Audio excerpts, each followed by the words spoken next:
สบายดีพ่อแม่พี่น้องวันนี้สิพาไปไสไปวัดเอาวัดสว่างพาสาวๆไปวัดก็มื้อนี้ปกติสาวๆสิพาเที่ยวผับเที่ยวบาร์มื้อนี้ไปวัดผู้สาวสองคนนี่โสดบ่โสดโสดเด้อผู้ใดมาก็ โสดคือกัน ผู้ใดผ่านมาก็คอมเมนต์ได้เด้อ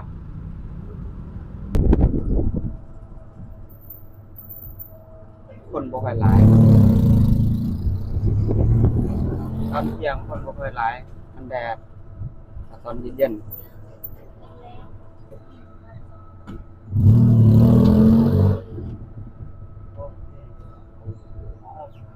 ครับขอบคุณครับ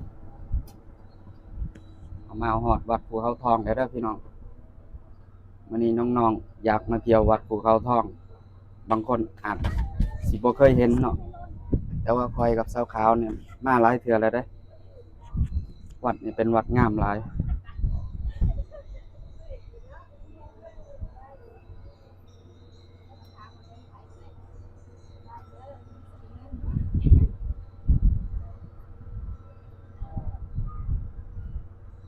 เดี๋ยวสิพาสาวๆขึ้นเทิงก่อนเอาไปแล้วเข้าไปแล้ว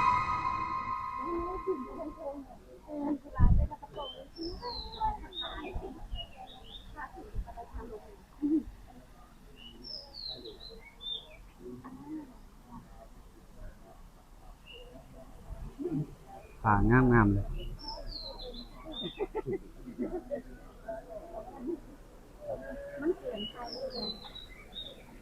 สาวไม้ฮู้ว่าปลายังนี่บ่ไม้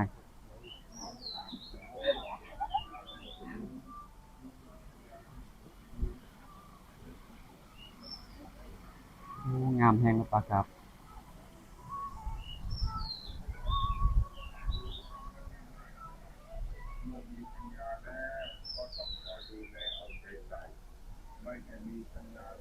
ไปเอาขึ้นข้างบนกันพี่น้องขึ้นมาตั้งเครื่องเย็นๆเลยอายน้ำ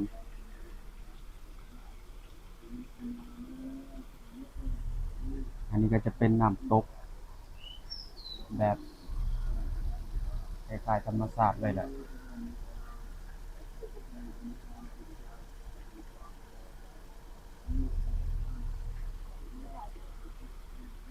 สาวขาวเพิ่นก็ยังอยู่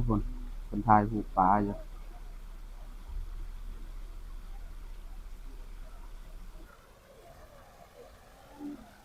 น้ำตกเย็นแบบธรรมชาติเลยนี่อันนี้ก็ทางบันไดขึ้นแล้วพี่น้อง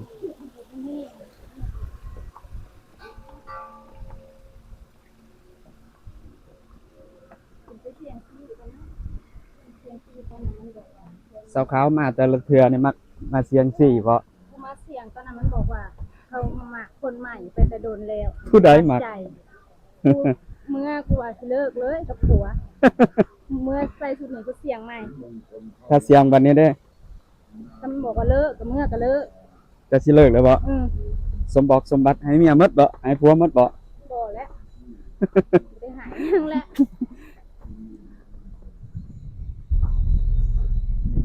เขาว่ามันก็บ่ได้นอน แล้วเฮาขึ้นมาฮอดสันนี่แล้วพี่น้องผู้ใดน่าจื้อได้นี่โอ้อันนี้ตัวใหม่บ่ อืม ตัวใหม่หรือตัวเก่า จะเติมเต็ม เจ็บหู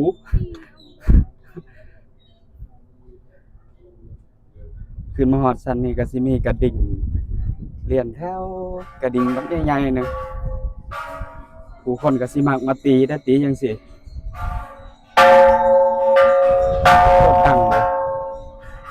พูดดังเลยพี่น้องเอ้ยเจ็บปวดหู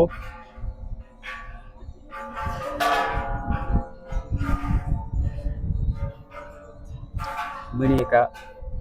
พากันมาสาวไม้สาวอ้อมสาวขาวสาวนาง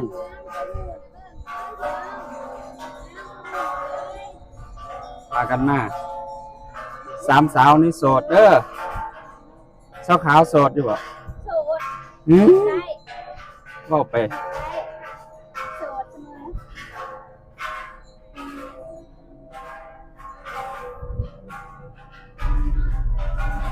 เ เอาขึ้นไปอีกทั้งเทิงเนี่ยสั้นนี่ครับสีน้ำเห็นมุมสูงของกรุงเทพเนาะพี่น้องโคตรงามเลยลมเย็นดีเนาะค่อยมาตอนนี้ก็ประมาณเที่ยงแล้วพี่น้องกับบ่แดดปานใดถือว่ากำลังดีอยู่มีลมแน่เย็นๆ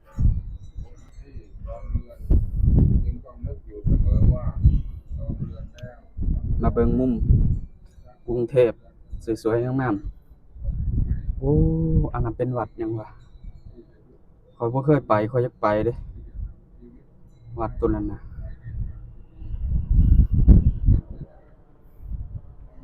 อยู่วัดพระแก้วอยู่แถวนี้บ่วะบัวขาวไกลบ่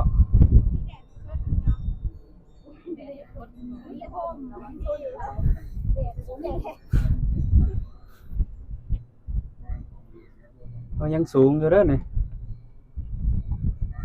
ขึ้นไหวอยู่บ่เสาไม้เสาอ้อมเสานั่งเสาปวกไว้ ขึ้นไหวอยู่บ่สมัยบ่ต้องถามขาแล้วยาวอยู่ เสาไม้ขายเงา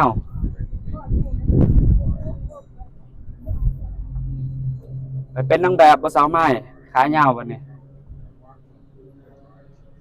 Universe ลาว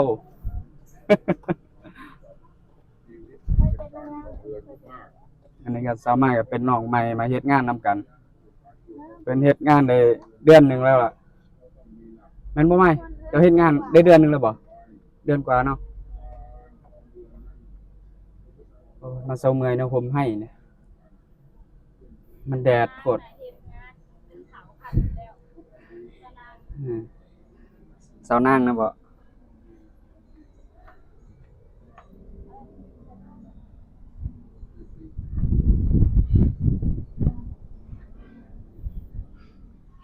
ไปปะไปนั่งขึ้นเทิง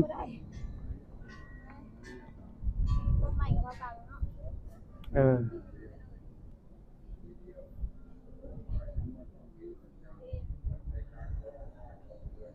อันนี้ก็จะเป็นนักท่องเที่ยวที่เขาขึ้นมาชมมาเบิ่งมุมแถวกรุงเทพนะพี่น้อง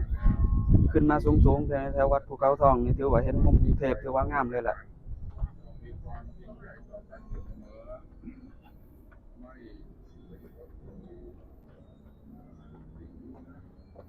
เมื่อยบ่สาวๆเมื่อยบ่อยู่เทิงก็สิมีอ่างดอกบัวเพิ่นปลูกไว้แล้วก็สิมีกระดิ่งเรียนจังซี่แหละพี่น้องเอ้ยแถวเทิงวัดภูเขาทองว้าวเจ้าเบิ่งแน่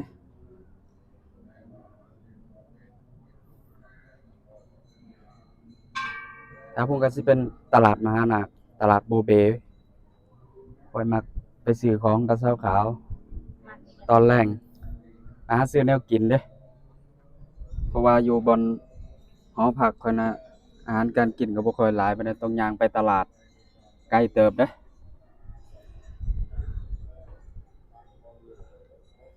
ยังอีกชั้นหนึ่งบ่เซาอ้อมมาจักเทื่อนะอ้อมบ่เคยมาบ่หาก็มาเทื่อแรกเนาะเซาอ้อมเดือนนี้เราก็สิออกจากงานเราก็สิไปหางานใหม่แล้วเด้มาเที่ยวอยู่ไปอีกเดือนหนึ่งเอ้ย ต่ออายุไปอีกเดือนหนึงบ่ แม่ชีวิตเรายังบ่ เฒ่าแก่เพิ่นยังบ่อยากให้ออกบ่ให้ต่ออีกไปเดือนหนึงเรายังมีความหมายอยู่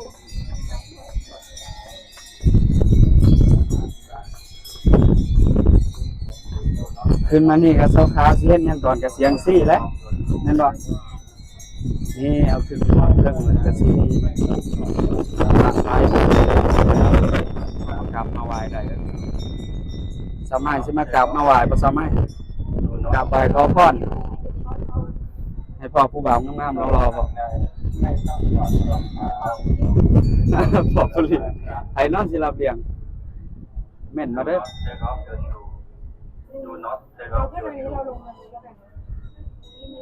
เข้าข้างในไม่ต้องถอดรองเท้าขึ้นลงคนละทางครับ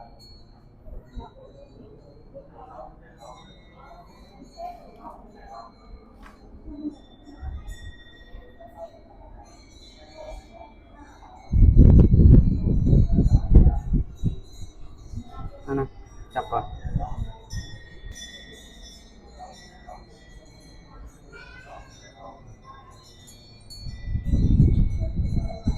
ขึ้นมามุมสูงงามเนาะกรุงเทพเนาะ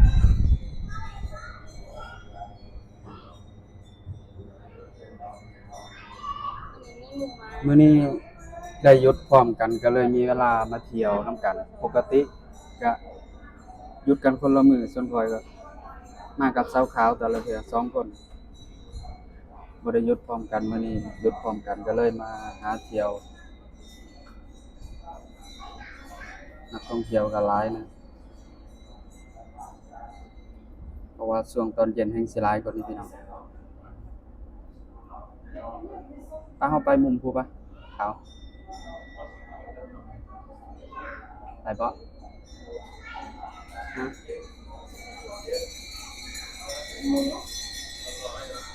ะน้องๆเขามาวัดก็มากราบมาไหว้พระเนาะ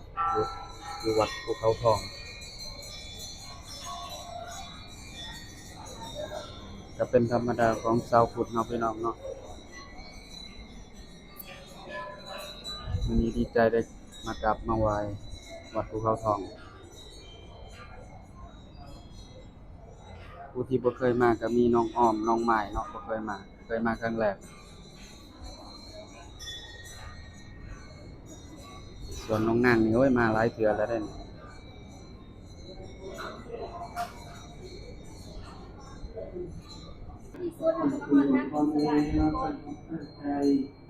อันนี้เป็นทางขึ้นสวรรค์เด้อพี่น้องมันมีจุดสูงสุดที่ว่าเฮาขึ้นไปเบิ่งวิวจุดสูงสุดของวัดภูเขาทองเฮาสิขึ้นทางนี้ไปมาช่วงนั้นโอ้คนหลายอันนี้เบียดกันขึ้นประตูนี้หน่อยจังซี่แต่ว่ามามื้อนี้บ่หลายปานใด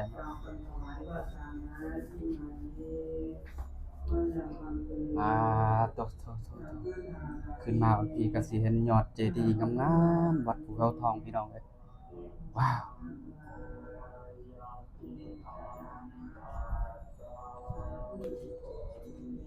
เนี่ยองค์เจดีย์ใหญ่ๆเลยนี่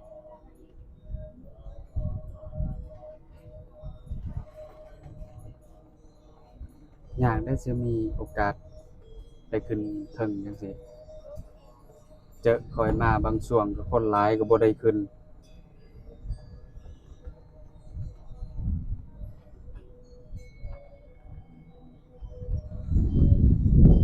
นั่นก็เป็นสาวไม้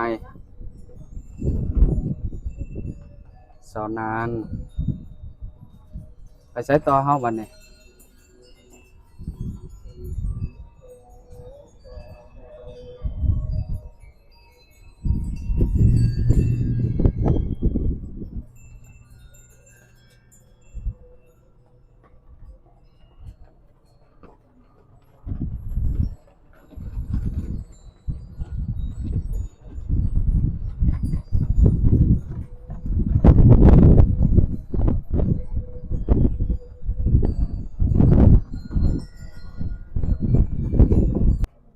ลงอยู่บ่มันแดดแล้วเด้นี่ลงไปลุมเนาะ ผู้ใดลงทางผู้ใด ป้าลงทางหมดไป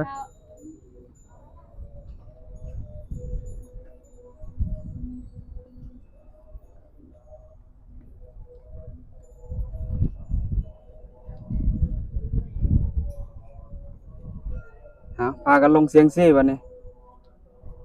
นางยังแหวะเคยสิดาค่ะ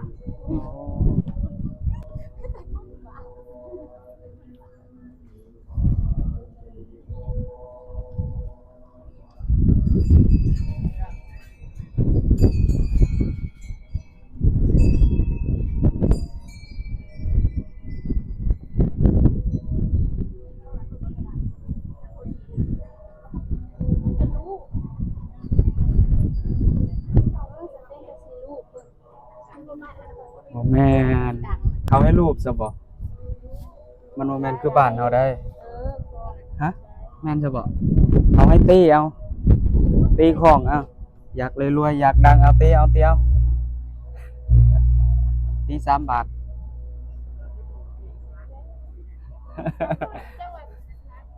นักบ่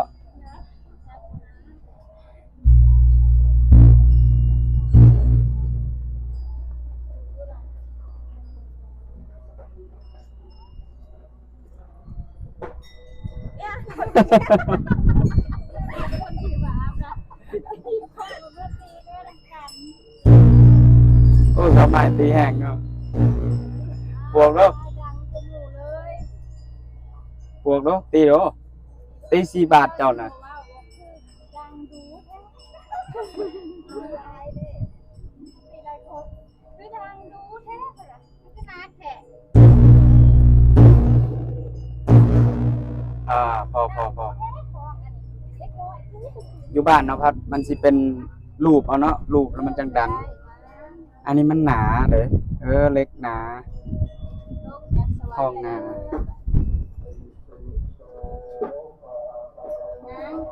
เจ้าอ่ะการุณาตรวจสอบทรัพย์สินก่อนลงไปตรวจหรือยังตรวจแล้ว ตรวจแล้วไม่มี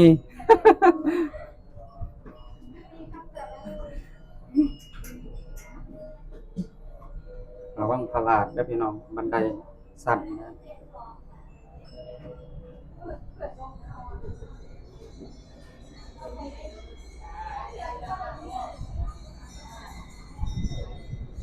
อันนี้ก็สิเป็นตู้หยอดเหรียญอยากกินน้ำอิหยังหยอดเอานี่เอามาหอดบอลนี่แหละพี่น้องบอลเสียงซี่มาเธอได้เสียงซี่ตลอดกับสาวขาวอยู่นั่นบ่ได้สิเสียงซี่ฮะน้องนางบ่เสียงบ่มีหยังบ่ปวดท้องห้องน้ำก็มีนี่ลุง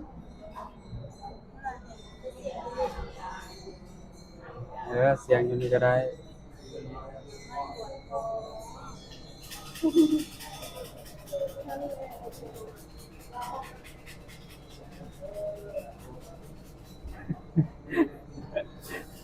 น้องนางก็ปวดท้องก็สิลงหอดห้องน้ำพอแห้งเด้อบัดนี้บ่ได้เสียงซี่ซ้ำพี่น้องเอ้ยห้องน้ำปวดท้องไปหาห้องน้ำก็เด้อบัดนี้เงินก็บ่มี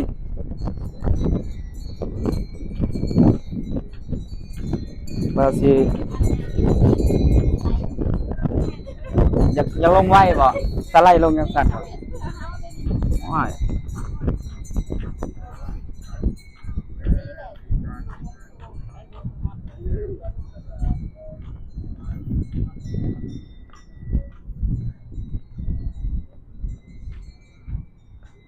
เอาลงจากนี้แล้วสิไปเที่ยวไสต่อบัดนี้ฮะอย่าบอกนะว่าเมื่อนอน หาข้าวกินก่อนอื่นยังบ่ได้กินข้าวเช้าอยู่พี่น้องเอ้ยพากันมา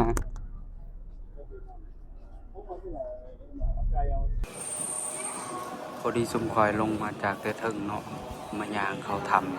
ำที่มีพระพุทธรูปองค์ใหญ่เนาะอยู่ในถ้ำบ่เคยเข้าจ้าเทื่อก็ได้เข้านี่แหละมาแต่ละเทื่อบรรยากาศอยู่ในจะเงียบสงบเลยแอร์ก็เย็นดีพี่น้องบรรยากาศเงียบๆอยู่ใน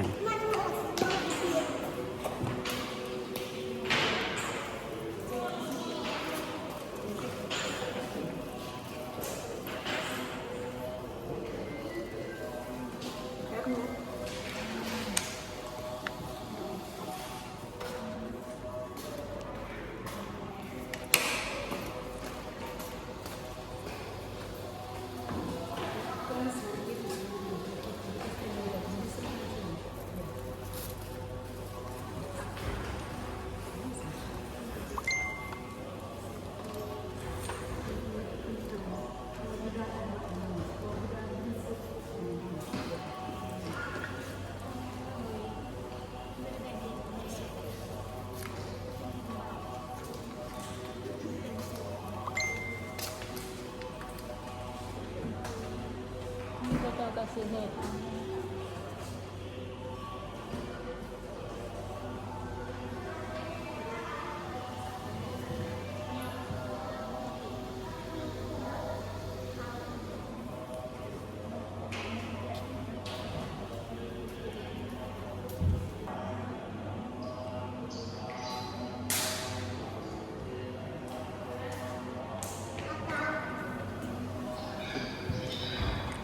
ประตูทางเขาก็สิเป็น